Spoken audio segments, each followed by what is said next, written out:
ஒருத்தர் கேளுங்க, நல்லா ஸ்ட்ராங்கா கேளுங்க.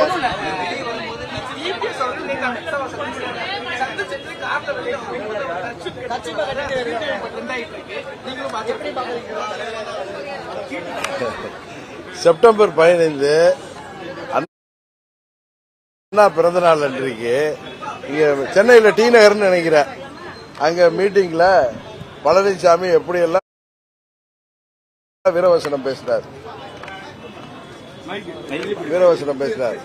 நான் தன்மானம் மிக்கவன், எங்களுக்கு ஆட்சி அதிகாரம் எல்லாம் முக்கியம் இல்ல, வெற்றி தோல்வி எல்லாம் பெருசு இல்ல, எங்களுக்கு தன்மானம் தான் முக்கியம்னு பயங்கர சவுண்ட் விட்டார்.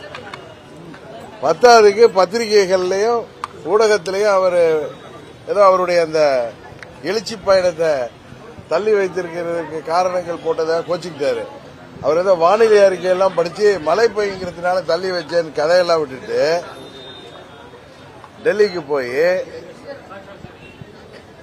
நம்ம துணை ஜனாதிபதி அவர்களை பார்த்துட்டு இரவு ஹோம் மினிஸ்டரை சந்திச்சிருக்காரு. ஏற்கனவே ஊடகத்தில் வந்துச்சு, அவர் ஹோம் மினிஸ்டரை அவரை அழைத்திருக்கிறாரு, அதுக்காக போறாரு. இதுக்கு எதுக்கு இவ்வளோ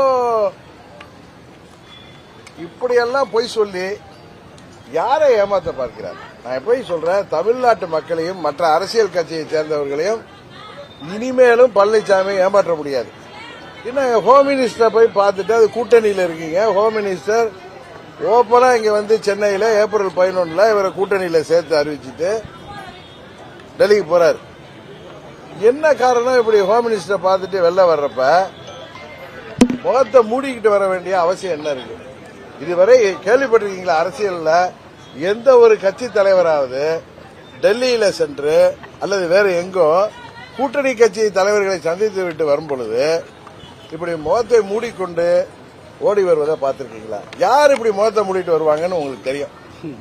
எனக்கு நேற்று ஊடகங்கள் மூலம் தான் தெரிஞ்சு, பக்கத்தில் உட்கார்ந்தது அவருடைய அன்பு மகன், 2 பேரும் மூஞ்ச மூடிட்டு வர்றாங்கன்ட்டு. இதுக்கு பழனிசாமி தான் பதில் சொல்லணும். ஆனா சில ஊடகத்தை சேர்ந்த நண்பர்கள் சொன்னாங்க அது நாங்க இல்ல வேற யாரோன்னு. ஹோம் மினிஸ்டர் வீட்டில இருந்து யாரும் மூஞ்ச மூடிட்டு வெளில போக வேண்டிய அவசியம் இல்லை. அங்க வந்து அவர்களை சந்திப்பது யார் என்பது எல்லாருக்கும் தெரியும். அது அங்க இருக்கிற ஊடகத்தை சேர்ந்தவருக்கு தெரியும். அவர் எனக்கு சொல்லப்பட்டது முன்னாடி கூட வந்த சகாக்களை எல்லாம் வேற கார்கள்ல அனுப்பிட்டு இவர் மெதுவா வெளில வந்திருக்காரு. என்ன காரணம் என்பதை பழனிசாமி சொன்னால்தான் தெரியும். ஆனா அந்த காலத்தில் சொல்லுவாங்கல்ல புலவர்கள்லாம், மன்னர்களை ஏதாவது ஒரு சாதனை செய்தால் அவர்களை இன்று முதல் மன்னரை நாங்கள் இப்படி அழைக்கிறோம் சொன்ன மாதிரி அண்ணன் பழனிசாமி இன்று முதல் முகமூடியார் பழனிசாமி தான் அழைக்கணும். இவர் உருவெல்லாம் புருடாங்க. சில பேர் இன்றைக்கு இந்த பழனிசாமி அடிக்கிற இந்த கூத்தெல்லாம் ரொம்ப பெரிய ராஜதந்திரம்னு சொல்லிட்டு இருந்தாங்க அன்னைக்கு. இதை மாதிரி துரோகத்தையும் இதை மாதிரி நம்ம ஊர்ல சொல்லுவோமே இதை மாதிரி திருட்டுத்தனத்தையும் 420 வேலையெல்லாம் ஏமாற்றுவதெல்லாம். ஆனா அது வந்து ஆட்சி பொறுப்பில் இருக்காரு அப்படிங்கிறதுனால எதை வாங்கிட்டாங்களோ தெரியல. அவரை அப்பெல்லாம் பெரிய ராஜதந்திரின்னு சொன்னவங்க இன்றைக்கு அவரே எடுத்து பேசுறாங்க. இன்னும் சில பேர் அவரை டான்கின்னாங்க. ஆமா உங்கள் டான் தான், அரசியல் தலைவரா இருந்தா அப்படி முகத்தெல்லாம் மூடிட்டு வர மாட்டார். நல்ல வேலை முகமூடி கொள்ளையர் மாதிரி வெள்ளைய, அதான் அது நல்ல வேலை போலீஸ் பிடிச்சி உள்ளார போட்டிருப்பான். இதுதான் பழனிசாமியின் நடத்தை, இதுதான் அவருடைய குணாதிசயம், இதுதான். தமிழ்நாட்டு மக்கள் இனி அவரிடம் ஏமாற மாட்டார்கள். அங்குள்ள தொண்டர்கள், நமது சகோதர சகோதரிகள் இன்னும் தங்களை தாங்களே ஏமாற்றிக் கொண்டிருந்தால் அதுக்கு நாங்கள் பொறுப்பில்ல. இன்னொன்னு சொல்றேன், புரட்சி தலைவருக்கு ஆரம்பித்த அந்த இயக்கம் அது தொண்டர்களால் பொதுச் செயலாளர் தேர்ந்தெடுக்கப்பட வேண்டும் என்பதுதான் அடிப்படை விதி. அதை தான் அம்மா அவர்களும் பின்பற்றினார்கள். அந்த அடிப்படை விதியே மாற்றியதனால் இனி அந்த கட்சி பேரு அதிமுக எடப்பாடி திராவிட முன்னேற்ற கழகம். அண்ணன் எடப்பாடி திராவிட முன்னேற்ற கழகம் தான், அது எடப்பாடி கட்சின்னு தான் சொல்லணும். அண்ணா திராவிட முன்னேற்ற கழகம் என்பது இப்பொழுது இல்லை. புரட்சி தலைவரும் போற்றி காத்த அந்த வெற்றி சின்னமான இரட்டலை வைத்துக் கொண்டு தொண்டர்களையும் தமிழ்நாட்டு மக்களையும் ஏமாற்ற பார்க்கிறார் பழனிசாமி. இந்த தேர்தலில் என்னதான் பணபலம் இருந்தாலும், எத்தனை கட்சிகள் கூட்டணி வந்தாலும் உறுதியாக பழனிசாமி தோல்வியை சந்திக்க போவது உறுதி. சார், நீங்கள் அமித்ஷாவை சந்திப்பீங்களா? சந்திக்கிறதுக்கான வாய்ப்பு இருக்கா? நான் வந்து உங்கள்கிட்ட சொல்றது, உங்களுடைய யூகத்துகளுக்கோ நீங்க கேட்கிற கேள்விகளுக்கு எல்லாம் நான் பதில் சொல்ல வேண்டிய அவசியம் இல்லை. முத்துராமலிங்க தேவருக்கு பாரத ரத்னா கொடுக்கணும்னு சொல்லிட்டு ஹோம் மினிஸ்டர் சந்திச்சு மனு கொடுத்திருக்கேன்னு சொல்லி ட்விட்டர்ல போட்டு. அதாவது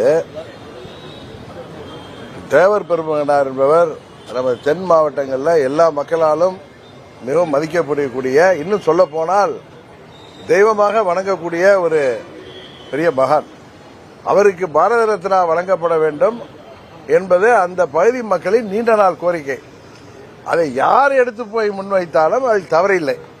ஆனால் அந்த பகுதி மக்களை எப்படியெல்லாம் அரசியல் ரீதியாக 10.5% என்று அறிவித்து ஒரு கண்ணுக்கு வெண்ணையும் ஒரு கண்ணுக்கு சுண்ணாம்பு வைத்து அந்த பகுதிக்கு செல்லும் பொழுதெல்லாம் 105 சமுதாயத்தைச் சேர்ந்த மக்கள் எப்படியெல்லாம் கடந்த முறை இவர் சென்றபோது கூட எவ்வளவெல்லாம் இவருக்கு எதிராக இருக்கிறார்கள் என்பது தெரிந்து அதை எப்படியாவது அவர்களை சரி செய்ய வேண்டும் என்பதற்காக அவர் முயற்சி எடுக்கிறார்.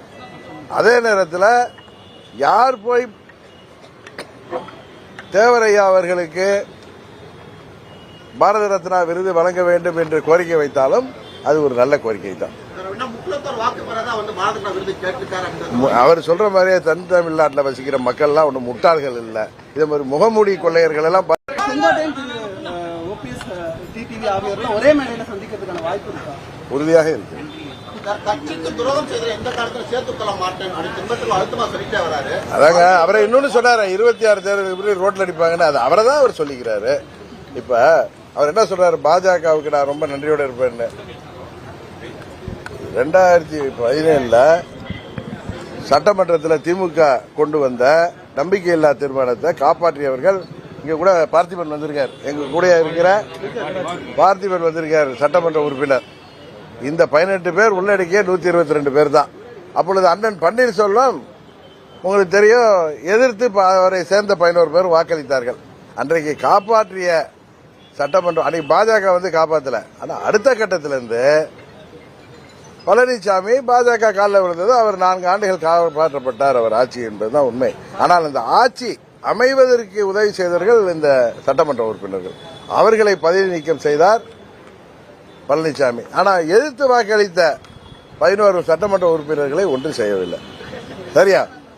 அதனால என்ன சொல்ல வர்றேன்னா, அவர் ஆட்சி அம்மா அவர்கள் மறைவுக்கு பிறகு எங்க சித்தி பெங்களூர் சென்ற பிறகு அன்றைக்கு நடைபெற்ற வாக்கெடுப்பில் சட்டமன்றத்தில் வெற்றி பெறுவதற்கு காரணமானவர்கள் எங்களை சேர்ந்த சட்டமன்ற உறுப்பினர்கள்.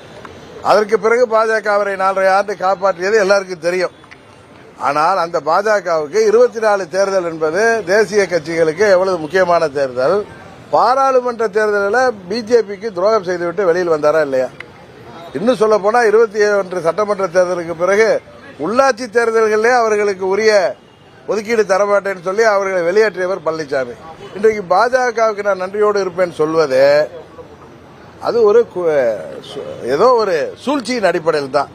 நான் தன்மானம் மிக்கவன் சொல்லிட்டு நேற்று ஹோம் மினிஸ்டர் பார்த்து இதெல்லாம் வெளியில தாராளமா வரலாமே, இதை யாருக்கு குறை சொல்ல போறா? அதனால பழனிசாமி எப்பொழுதுமே ஒரு முகமூடி மனிதர் தான், இரட்டை வேடம் போடுபவர், துரோகத்தை தவிர வேற எதுவும் தெரியாது. நன்றி என்றால் என்ன கிலோ எவ்வளவுன்னு கேட்கக்கூடிய பழனிசாமி பேசுவதை எல்லாம் கேட்டுக்கொண்டு தயவு செய்து எங்களிடம் கேள்வி கேட்காதீர்கள்.